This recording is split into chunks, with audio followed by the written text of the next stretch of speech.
heritage. Righteous is our nature.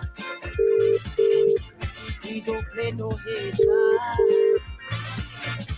We respect our maker. Oh God, the one true Jah. From the powers of creation we came. Cradle upon mankind is a faith.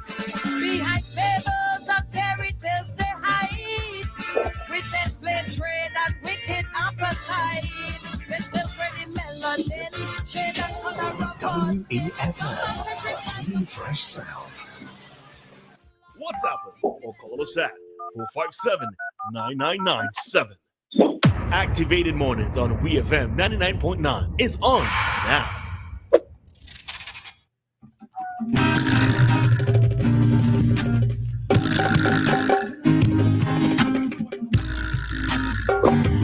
And it's time for an SVG. It is 7:45, and that means it's time for us to get commentary from Mr. Lyf Compton today. Lyf, morning. Morning, ladies. Morning, Dianna. Morning, Nicole. Morning, Roleza. Morning. Yeah. How you all good? Lyf, how are you? Like good. You're good. Yeah. All right. Yeah. So basically, over the weekend, we saw some very interesting political happenings.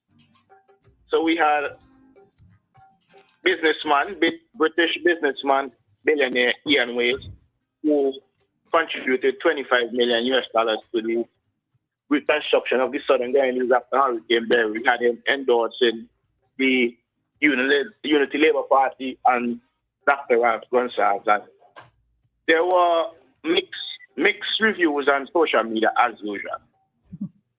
As far as I see, I don't find anything wrong with Mr. Wace endorsing the Unity Labour Party and who he wants. He contributed, he is the biggest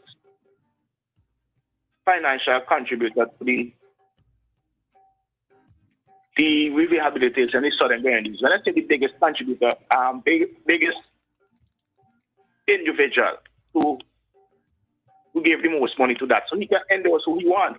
And what is interesting, right? I did extensive coverage over the last 2 months of the conditions and the rebuilding in the Southern Guyanese. And what people in the Southern Guyanese were doing, they were basically taking away. They created a divide between Ian Wace and the government. So when you would ask them to help them, they would say, thank God for Ian Wace. And they would totally take him away from the government. So it didn't have anything to do with the government. And we all know that the Southern Guyanese has for over 50 years, they have always been a New Democratic Party constituency. So I don't think that Mr. Wace endorsing the ULP is going to have any effect on the outcome of the elections in the Southern Guyanese. I don't think that has anything to do with it, because as I told you from the start, people have separated Mr. Wace from the government. On several platforms, Mr. Wace had said in the Southern Guyanese that if it wasn't for the government, he could not contribute. So he was always saying, don't separate my contribution from the government, because it was because of the Prime Minister why I contributed, because my original contribution was $45 million. So he had only allotted $5 million US for the rebuilding process. But he said from discussions with the Prime Minister, it moved from $5 million to $25 million. And he has always praised the Prime Minister for encouraging him to move from 5 to 25. But people in the Southern Guyanese have always said that, if the government is Mr. Wace. So if his endorsement is not just coming, he has always said that it was because of the Prime Minister, because of the government that he did this. Guyanese people have always separated both. So I don't think his endorsement is going to do anything for the way they're going to vote. I don't think so. On the other hand, over the weekend, we see former West former member of parliament for West St. George, Mr. Mike Brown, said that he would not be voting in the November 27th election. Which is interesting in itself because he's a former Minister of Education. He represented West St. George from 2001 to 2010 and under the Unity Labour Party. And now he's saying that he is not going to vote in the next general election. He says he's not voting for the NDP because his way of thinking has always been wide. He used the word wide. He said he and the NDP have so much of a wide gap, and he will not be voting for the USDI. And one of his main reasons is something that came up in my mind several times, to where the financing of these foreign artists, we see both parties going very hard with the foreign artists, thing. And to me, I always kind of have a problem with that because the aim of the foreign artists is to attract youngsters to an area where before these artists perform, you can talk about your plans and what you're going to do. So you kind of like use the artists to draw them there so they can listen to you. But do they really listen to these speeches? I'm not sure effective. It is effective to get people out, but do people really listen to what is being said before the artists come on, or they just wait around for the artist? And we have a lot of local artists that can bring out crowds just as big as the foreign artists, I think. You put Fireman, Skinny, we talk about a wide cross-section of performers to attract the different type of people, like the older people, the younger people, the mid-age people. We have artists that we could put 10 local artists on a show and attract just as huge crowds that these artists attract, and cheaper. I'm not saying the local artists are cheap, but some of their prices are cheaper. We might have high-end artists from St. Vincent that was charged $5,000. We might have some that was charged $10,000. But we can put 10 local artists on a show and not reach the type of money being spent on one foreign artist. Because when you bring in a foreign artist, you're talking about probably an entourage, accommodation, special privilege that they call for, and then their performance on top of that. And these guys usually hike up the performance when they hear that it's a political meeting. So it's always interesting to hear about how much exactly, where is the money coming from to finance these things. So as I said, on one hand, there's Mr. Wace Endorses The ULP. On the other hand, there's Mike Brown saying he's not voting during the next general election. And he says that this week he's going to put out in a newspaper article, a piece in the newspapers saying why he will not be voting. And he also said that he has created a group called Solidarity Right, where they intend to champion the rights of people. And he said something very interesting. He said, regardless of which party wins, they will give you benefits, but you will also get pressure. But as normal, right?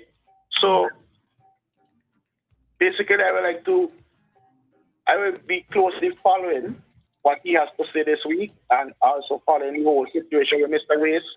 But Mr. Wace's situation could only be looked at after November 27th, when we actually see how people in the Southern Grenadines vote. I don't think people in the Southern Grenadines are going to vote for the Unity Labour Party candidate. I don't think so. It doesn't matter what the government does in these constituencies. They could build 100 houses, they could build 2,000 houses, they could build 5,000 houses. And I don't think it's going to change the way people vote. So I don't think Mr. Wace's endorsement would have much to do with the outcome of that. And I think that the outrage by some people is kind of like not really called for. He can endorse who he wants. He just spent $25 million US from his personal finances. And while maybe he would possibly get a tax write-off from this, because we have to be smart about this, right? this money was contributed through a group P, a non-profit organization, called the Gumbalin Group. And if you know international financing works in relation to private finances, when you contribute money through a LLC or a organization, you usually have a lot of tax benefits to derive from that, right? So yeah, that's my contribution this morning. All right, don't run off. I want to engage you just a little. You brought up the issue with Mike Brown, but what are your general thoughts on persons who were, well, Mike Brown was more than an avid supporter. He was actually a minister of government under the ULP. But let's say persons like himself and who are avid supporters of parties who have either said that they're not voting for their party or they're now seeming to have allegiance for another party. Do you tend to put much weight on such persons in terms of their opinions? I bounce it off of you because I sometimes wonder if it does have an effect on anybody else. It does have an effect on people. During the last general election. So, have an effect to the point of persons not voting for that party that they previously supported? Yeah, because in the last general election, that showed that a lot of people stayed away from the polls and affected the Unity Labour Party. So it was a situation with the Unity Labour Party where people are refusing to vote for the NDP. But we are also refusing to vote for the ULP when they voted for the ULP prior.